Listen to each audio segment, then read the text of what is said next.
नमस्कार, मैं हूं पवन त्यागी। कांग्रेस के कारण इस देश के दो हिस्से हो गए।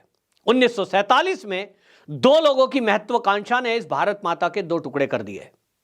तुष्टीकरण के कारण कांग्रेस जब सत्ता में आई तो उसने ऐसे नियम कायदे कानून बनाए, वक्फ बोर्ड बना दिया, मुस्लिम पर्सनल लॉ बोर्ड बना दिया, करोड़ों अरबों रुपए की जमीन मुसलमानों को सौंपी ताकि उनको वोट मिलता रहे और उनका वोट बैंक पक्का रहे।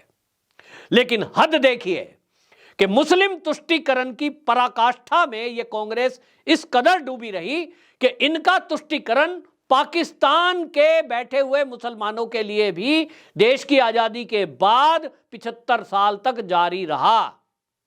75 साल हो गए ना पूरे। अगर 2014 में मोदी सरकार नहीं आती तो भारत की संपदाओं पर यह पाकिस्तान को अधिकार दे रहे थे। मामला है रावी नदी के बांध का। आपको जान के आश्चर्य होगा कि रावी नदी का जो समझौता है, वो जल संधि है, वो कब हुई है?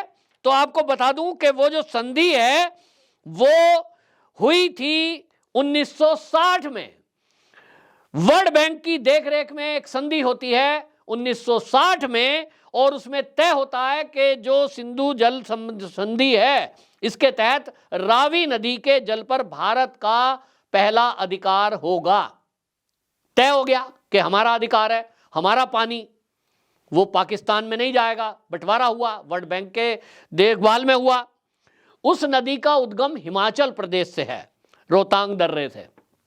लेकिन क्या हुआ, उस पे पानी रोकें और भारत के किसानों को उसका लाभ मिले, उसके लिए समझौता किया गया। 1979 में पंजाब और जे&के की सरकार के बीच समझौता होता है। शेख मोहम्मद जम्मू कश्मीर के और प्रकाश सिंह बादल उस समय पंजाब के मुख्यमंत्री के तौर पर उस समझौते को करते हैं कि चलिए इस पर एक बांध बनाया जाएगा और इस पानी को भारत में किसान कैसे इस्तेमाल करें उसके लिए नहरें बनाई जाएंगी, और यह समझौता होता है। उसके बाद 1982 में इंदिरा गांधी इसकी नींव रख देती हैं कि एक बांध बनेगा और उस बांध को कंप्लीट कर लिया जाएगा 1998 तक, यानी 6 साल के अंदर पूरी परियोजना को लागू होना था, जिसमें यह तय होना था कि रावी नदी के इस जल को भारत में ही रहना है, पाकिस्तान में नहीं जाना चाहिए। काम शुरू हुआ लेकिन अंत नहीं हुआ, और यह लगातार समझौतों की वजह से अटका रहा। ये जो रणजीत सागर बांध इस पर बनना था समझौते के तहत, 2001 में बनकर पूरा हो गया। सोचिए, कब 82 में नींव रखी गई और 98 में पूरा होना था।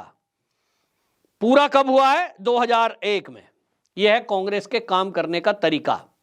पता है क्यों किया गया? ये जानबूझकर किया गया ताकि रावी नदी का पानी जो पाकिस्तान में बह रहा है वो जाता रहे। 2001 में बांध बन जाता है और उसके बाद भी आप देखिए उस पर केवल जो है, आपको बता दें कि बैराज बनना था और शाहपुर कंडी बैराज बनाना था। बैराज नहीं बनाया, क्योंकि बैराज बना देते तो वो जो रावी नदी का पानी जा रहा था पाकिस्तान में वो रुक जाता, और पानी रुक जाता तो पाकिस्तान के मुसलमान प्यासे मरने लगते, उनके खेत पानी के लिए तरसते, तो भारत के मुसलमान नाराज ना हो जाएं, इसलिए कांग्रेस की सरकारों में उस परियोजना को ठंडे बस्ते में डाल दिया गया, लागू नहीं किया गया। भारत के किसानों के खेत सूखे रहे तो रहे, लेकिन कांग्रेस की चाल यह थी कि पाकिस्तानियों के खेत हरे भरे रहने चाहिए। ये षड्यंत्र, ये तुष्टीकरण दुनिया में और कहीं देखने को नहीं मिलेगा कि अपने दुश्मन देश को पोषित कर रहे हैं। ये केवल और केवल कांग्रेस की सरकारें कर सकती हैं। अब हमारा भाग्य कि 2014 में राष्ट्रवादियों की सरकार आ गई, एक राष्ट्रभक्त नरेंद्र मोदी के रूप में देश का प्रधानमंत्री बना, तो ध्यान में आया कि हमसे रोज लड़ने वाला, हमारे सैनिकों पर गोली चलाने वाला, हमारे भारत में आतंकवाद परोसने वाला, लाखों बम विस्फोटों में लोगों को मार देने वाला, ये पाकिस्तान, उनके खेतों को हरा भरा हम कर रहे हैं। तो देखा गया बांध तो बना हुआ है, केवल एक बैराज बनना है। दो सरकारों के बीच की लड़ाई है, समझौता नहीं कर रहे हैं। और इसलिए मोदी सरकार ने इसका इनिशिएटिव लिया। तो आपको बता दूं कि ये जो है 2018 में मोदी जी ने इसको ध्यान दिया, बैराज बनकर तैयार हुआ और अब जो है उस पर बांध बनकर तैयार है। और यह तय कर दिया गया है कि अब इस बांध का पानी भारत में ही इस्तेमाल होगा। देश के दुश्मनों को जो हमारा खून बहा रहे हैं पानी नहीं देंगे। और इसके कारण आपको बता दूं फायदा कितना हुआ। 55.5 मीटर ऊंचा ये शाहपुर कंडी बांध है। इसमें एक तरफ बिजली बनाई जाएगी, 206 मेगावाट इससे बिजली बनेगी। इस बिजली को आपको बता दूं जम्मू कश्मीर, पंजाब और राजस्थान के लोगों के घर रोशन होंगे। सोचिए इस कांग्रेस ने क्या किया है। अब यह मोदी ने किया है कि 3 राज्यों में बिजली पहुंचेगी।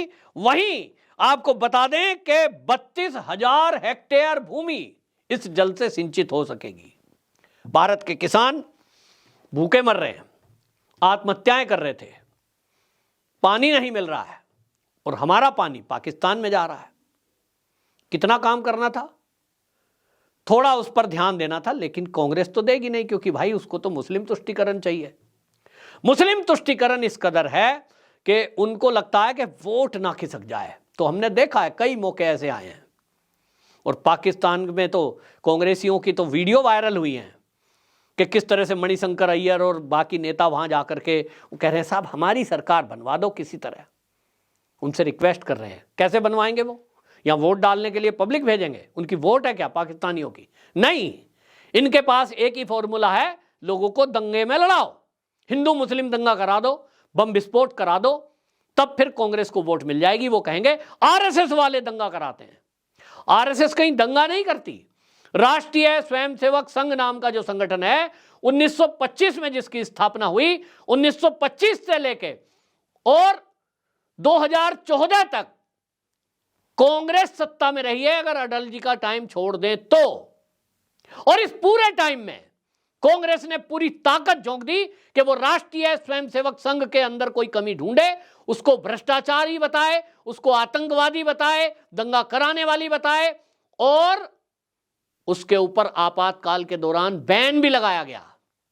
लेकिन कोर्ट में कोई भी साक्ष्य ये कांग्रेस की सरकार प्रस्तुत नहीं कर पाई, जिसके कारण वो बैन सुप्रीम कोर्ट ने हटाया देश की, और माना कि ये राष्ट्रवादी संगठन है, ये तो देश की सेवा करता है, समाज की सेवा करता है, धर्म की सेवा करता है।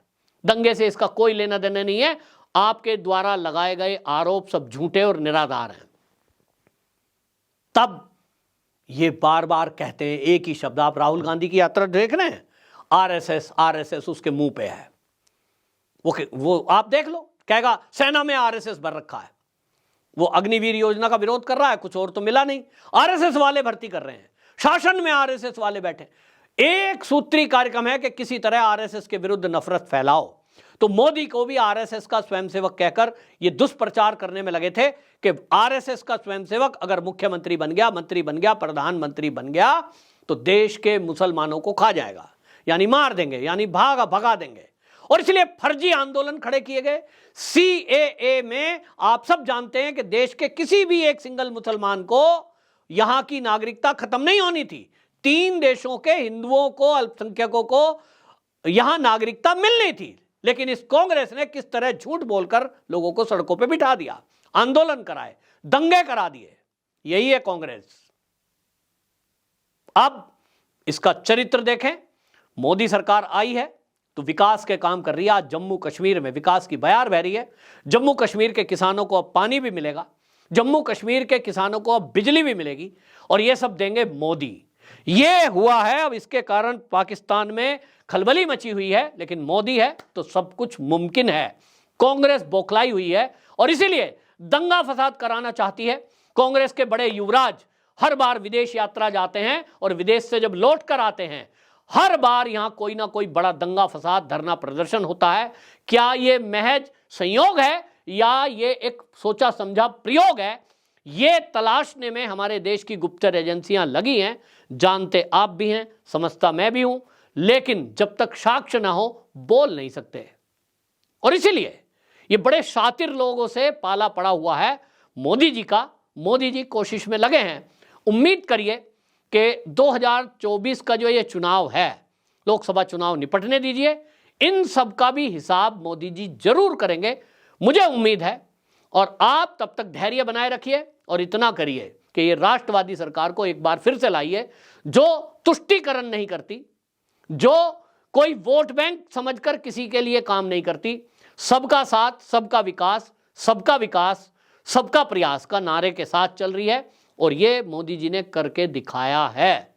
आपको यदि लगता है कि मोदी सरकार ठीक काम कर रही है, तो उसको आगे बढ़ाने के लिए आप और हमको संकल्प लेना होगा कि 2024 के लोकसभा चुनाव में अपना कोई भी जरूरी काम हो, उसको करते हुए जितना समय आप दे सकते हैं, भारतीय जनता पार्टी एक अभियान है, वो कोई राजनीतिक दल नहीं है। देश हित में हमको और आपको भी इस राष्ट्रवादी संगठन के साथ जुटना है, तभी ये देश उन्नति करेगा और एक दिन हिंदू राष्ट्र बनेगा, ये पक्का समझिए। और इसलिए इस संगठन को जिताने के लिए जितनी आप तन मन धन तीनों प्रकार की शक्ति लगा सकते हैं, लगाइए। मैं कोई भाजपा का कार्यकर्ता नहीं हूं, लेकिन राष्ट्र की चिंता है और मुझे मेरे भविष्य की चिंता है, मेरे बच्चों की चिंता है। इसलिए मेरा यह आग्रह है, आपको ठीक लगे तो कमेंट बॉक्स में जरूर बताइए। वीडियो अच्छी लगे तो वीडियो को शेयर भी जरूर करिए, पूरे देश में ये बात पहुंचनी चाहिए। वंदे मातरम, जय श्री राम।